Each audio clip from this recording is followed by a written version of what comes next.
Taking a live look right now at the White House in Washington, D.C. It's just after 9 o'clock at night, a quiet night after a bombshell revelation involving the president. President Joe Biden under fire, now facing criticism over his handling of classified documents during his time as vice president. CNN's Isabel Rosales joins us live from our nation's capital with the very latest on this investigation. Isabel. President Biden tonight breaking his silence.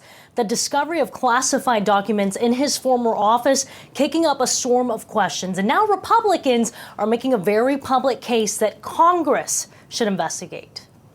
President Joe Biden responding for the first time following bombshell revelations. We're cooperating fully. His personal attorneys discovering 10 classified documents, among other materials, at a private office in D.C. from his time as vice president. People know I take classified documents and classified information seriously. I was briefed about this discovery and surprised to learn that there were any government records that were taken there to that office. But I don't know what's in the documents. The government materials found last fall were promptly turned over to the National Archives, which maintains the records of federal office holders when their service has ended. A source familiar with the matter says the materials covered topics including Ukraine, Iran, and the United Kingdom. The U.S. Attorney in Chicago is now reviewing the situation as the Justice Department determines how to proceed. The circumstances have some similarities to the scandal that enveloped former President Donald Trump, who is currently under investigation after scores of classified documents were uncovered at his Mar-a-Lago home during an FBI raid last August. But there are clear distinctions between the two cases, including the number of documents and types of classifications involved, the circumstances in which they were discovered, and the level of cooperation with federal authorities.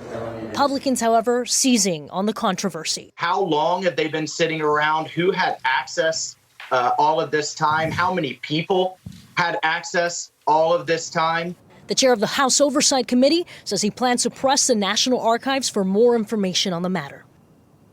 And Marissa, it is important to note that almost all of the papers found were actually personal items, materials about Beau Biden, his son's funeral arrangements, condolence letters. But when it comes to the next steps here, what happens with those 10 classified documents, both in the legal and the political world, that remains to be seen. Marissa. Isabel, thank you. And the Department of Justice is now investigating. So what are some of the questions they're looking to answer and what's next?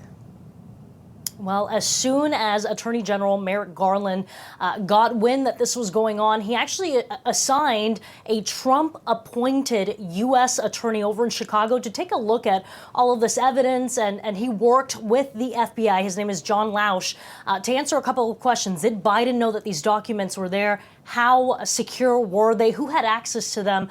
Was any actual harm done to national security? Those preliminary findings we're hearing from our law enforcement sources are now back with Merrick Garland. The buck stops with him. He has two options: decide whether there's no legal case here or whether to open a full-blown investigation.